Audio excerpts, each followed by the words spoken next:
নামমাত্র তেলেই একদম ইনস্ট্যান্টলি বানিয়ে নেওয়া যাবে এমনই একটি প্রোটিন সমৃদ্ধ পুষ্টিকর হালকা ফুলকা ডিনারের রেসিপি আজকে তোমাদের সঙ্গে শেয়ার করছি, যেটা খুবই সুস্বাদু হয় এবং বাড়ির বাচ্চা থেকে বয়স্ক প্রত্যেকের ভীষণ পছন্দ হবে।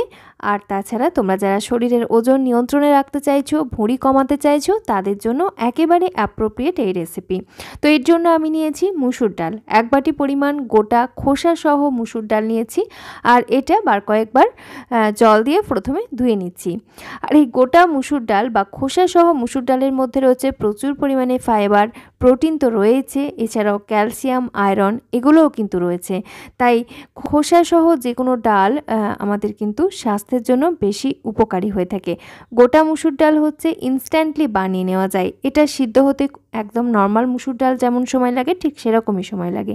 তো এরপরে আমি প্রেসার কুকারের মধ্যে যে পরিমাণ মুসুর ডাল নিয়েছি তার সম পরিমাণ জল এবং টেস্ট অনুযায়ী লবণ দিয়ে দিলাম। আর ধুয়ে জল ঝরিয়ে নেওয়া ডালটাকে জাস্ট অ্যাড করে দিলাম, একটা তেজপাতা দিয়ে দিলাম। এইবারে সমস্ত কিছু একবার ভালো করে নেড়ে চেড়ে প্রেসার কুকারে জাস্ট ঢাকনা বন্ধ করে দুটো হুইসেল দিয়ে নেব। ফ্লেম মাঝারি থেকে হাইয়ের দিকে অবশ্যই রাখতে হবে, যাতে খুব তাড়াতাড়ি সিদ্ধটা হয়ে যায় বা প্রেসার কুকারে হুইসেলগুলো তাড়াতাড়ি পড়ে যায়। জাস্ট দুটো হুইসেল পড়ে যাওয়ার পর নিজের থেকেই যখন প্রেসার কুকারের ঢাকনাটা খুলে আসছে তখন আমি এর ঢাকনাটা খুলে নিলাম। আর দেখেই বোঝা যাচ্ছে ডাল কিন্তু বেশ ভালোভাবে সিদ্ধ হয়েছে। আমি তাও একবার চেক করে দেখিয়ে দিচ্ছি তোমাদেরকে। জাস্ট আমি দুটো হুইসেলে দিয়েছি, তোমাদের যেমন লাগবে ঠিক সেরকম দিয়ে নেবে। আর ডাল কিন্তু খুব ভালোভাবে সিদ্ধ হয়েছে দেখে বুঝতেই পারছো। আর জলটাও কিন্তু একদম গায়ে গায়ে, খুব একটা অতিরিক্ত জল নেই। তো এরপরে আমি একটা কড়াই বসিয়ে নিয়েছি বন্ধুরা। আর আমরা এখানে তেল দেব না, জাস্ট তেল স্প্রে করব। তো সেজন্য আমি এরকম একটা স্প্রেয়ার অয়েল বোতল ইউজ করছি।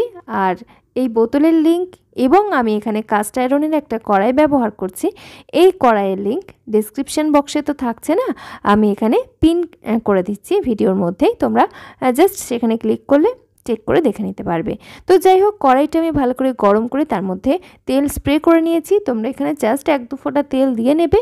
ফ্লেম রাখবে মাঝারি থেকে লোয়ের দিকে। আমি এখানে একটা ডিম ফাটিয়ে দিয়েছি আর ডিমের উপরে জাস্ট নিজের টেস্ট অনুযায়ী লবণ দিয়ে দিলাম। ডিমটাকে আমি জাস্ট একটু সফট করে ভুর্জি করে নিচ্ছি। একদম হার্ড বয়েল করার দরকার নেই, জাস্ট সফটই থাকবে, কালারটা চেঞ্জ হবে না, জাস্ট বয়েল হলেই হবে। বন্ধুরা দেখছো সিম্পল কুইজিন বাংলা, আমি আলেয়া। আমাদের চ্যানেল সিম্পল কুইজিন বাংলায় তোমাদের সবাইকে জানাই অনেক অনেক স্বাগত।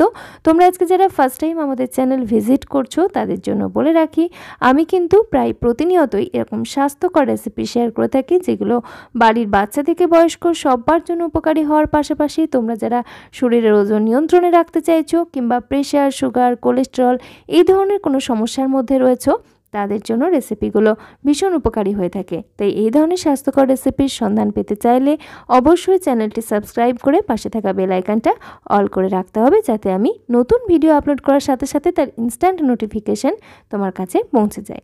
তো দেখো, ডিমের ভুর্জি আমার তৈরি করা হয়ে গেছে, আমি একটা প্লেটের মধ্যে তুলে নিলাম। এরপরে আর সামান্য একটু তেল স্প্রে করে দিলাম, জাস্ট ওই 1-2 ফোঁটার থেকে বেশি কিন্তু কোনোভাবেই হবে না।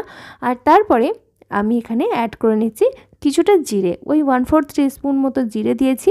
আর দিয়ে দিচ্ছি খানিকটা কুচানো রসুন, মোটামুটি 5-6 কোয়ার মতো রসুন মিহিভাবে কুচিয়ে অ্যাড করলাম। সাথে দিয়ে দিলাম খানিকটা আদা কুচি এবং কাঁচা লঙ্কা কুচি। দিয়ে সমস্ত কিছু একসঙ্গে জাস্ট আমি কয়েক সেকেন্ডের জন্য একটু নাড়াচাড়া করে নিচ্ছি, যাতে এদের কাঁচা গন্ধটা চলে যায় এবং সুন্দর একটা স্মেল এখান থেকে পাওয়া যায়, সেই পর্যন্তই জাস্ট নাড়াচাড়া করে নিচ্ছি।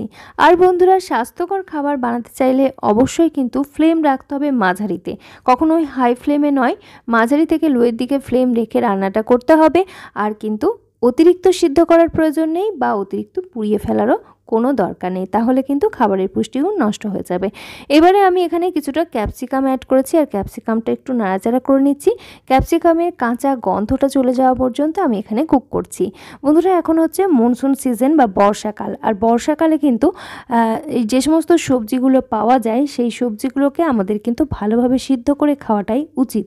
ওই জন্য কাঁচা স্যালাড হিসেবে খাওয়া যায় বা কাঁচা খাওয়া যায় এমন সবজিগুলো এই সময় একটু বয়েল করে বা একটু কুক করে নিয়ে তারপরে খাওয়াটাই বেটার। তো ক্যাপসিকামটা আমি একটু হালকা করে ফ্রাই করে নিয়েছি, সুন্দর একটা গন্ধ বেরোচ্ছে। এই সময় দিয়ে দিলাম ঝিরিঝিরি করে কেটে রাখা গাজর, একটা মাঝারি মাপের টমেটো ছোটো ছোটো টুকরো করে কেটে অ্যাড করলাম, দিয়ে দিলাম খানিকটা পেঁয়াজ কুচি। আচ্ছা, পেঁয়াজ কুচিটা আমি কিন্তু এখানে সবজি হিসেবে ব্যবহার করেছি, না হলে পেঁয়াজ যেমন প্রথম দিকে ফ্রাই করা হয় সেভাবেও করতে পারো, তবে ওই ফ্লেভারটা এই রেসিপিতে অত বেশি ভালো লাগে না। ওই জন্য আমি পেঁয়াজটা পরের দিকে অ্যাড করলাম। তোমরা যারা পেঁয়াজ রসুন এগুলো খাও না তারা অবশ্যই বাদ দিতে পারো। দিয়ে দিলাম জিরের গুঁড়ো, ধনের গুঁড়ো, হলুদের গুঁড়ো আর অবশ্যই পরিমাণ মতো লবণ। এই সমস্ত কিছু একসাথে করে আমি একটু কষিয়ে নিচ্ছি। এইরকমভাবে যদি একটু আস্তে ধীরে রান্নাটা করা যায়, একটু রসিয়ে কষিয়ে, তাহলে দেখা যায় একটু যে কোনো সাধারণ রান্না সাধারণ মশলাতেই কিন্তু বেশ সুস্বাদু হয়ে ওঠে।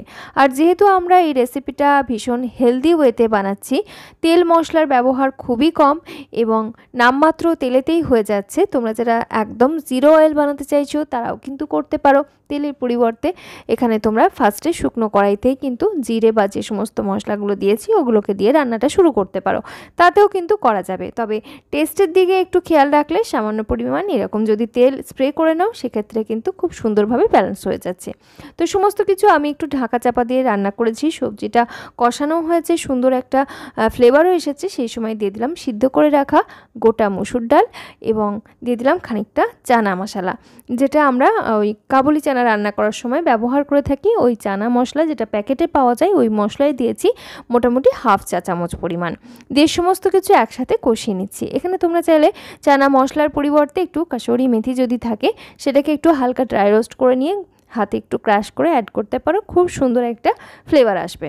তো এই পর্যায়ে আমি এখান থেকে তেজপাতাটাকে উঠিয়ে নিচ্ছি, কারণ আমরা সিদ্ধ করার সময়তেই তেজপাতাটা দিয়েছিলাম এবং এর সমস্ত ফ্লেভার কিন্তু সুন্দরভাবে ছড়িয়ে গেছে। তো আমি এটা একদম শুকনো শুকনো বানাচ্ছি, ওই জন্য আর কিন্তু এক্সট্রা কোনো জল এখানে ব্যবহার করলাম না বা অ্যাড করলাম না। তোমরা যদি একটু হালকা জলীয় ভাব রাখতে চাও অবশ্যই জলটা ব্যবহার করতে পারো। মিনিট 2-3 জাস্ট আমি পরেই রান্নাটা বন্ধ করে দেবো এবং কিছুক্ষণ স্ট্যান্ডিংয়ে রেখে তারপরে পরিবেশন করে নিচ্ছি।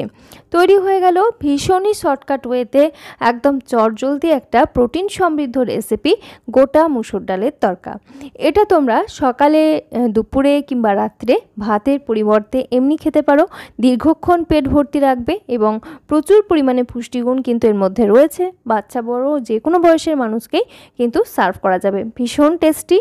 আর আমরা যে ডিমটাকে আগের থেকে ভুর্জি বানিয়ে নিয়েছিলাম সেটা কিন্তু সার্ভ করার সময় উপর থেকে ছড়িয়ে দিলাম। তোমরা যারা ডিমটা ব্যবহার করতে চাইছো না বাদ দিতেও পারো, তবে অবশ্যই ডিমটা অ্যাড করলে খেতে ভালো লাগে।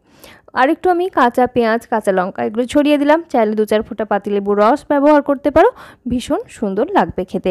তো এটা তোমরা এমনিও খেতে পারো, অথবা এর সঙ্গে চাইলে 2-1টা রুটি রাখতে পারো। ওটসের রুটি কিংবা জোয়ার বাজরা রাগি যে কোনো রুটি তোমরা এর সঙ্গে 1-2টো রাখতে পারো নিজেদের পছন্দ অনুযায়ী। তো ভাতের পরিবর্তে এটা তোমরা ভাতের পরিপূরক হিসাবেও কিন্তু খেতে পারো। কেমন লাগলো আমাদের আজকের এই স্বাস্থ্যকর রেসিপি আইডিয়া অবশ্যই কিন্তু জানিও। যদি ভালো লেগে থাকে চ্যানেলটি সাবস্ক্রাইব করে সঙ্গে থেকেও একটা লাইক করো, আর তোমার আত্মীয় পরিজনদের সঙ্গে শেয়ার করতে একেবারেই ভুলো না, যাতে তারাও এরকম সহজ সরল স্বাস্থ্যকর রেসিপির সন্ধান পায় খুব সহজেই। আজকের মতো এখানেই বিদায় নিচ্ছি, ফিরে আসছি খুব তাড়াতাড়ি পরবর্তী নতুন কোনো স্বাস্থ্যকর রেসিপির সন্ধান নিয়ে। সকলে ভালো থেকো, সুস্থ থেকো, ধন্যবাদ।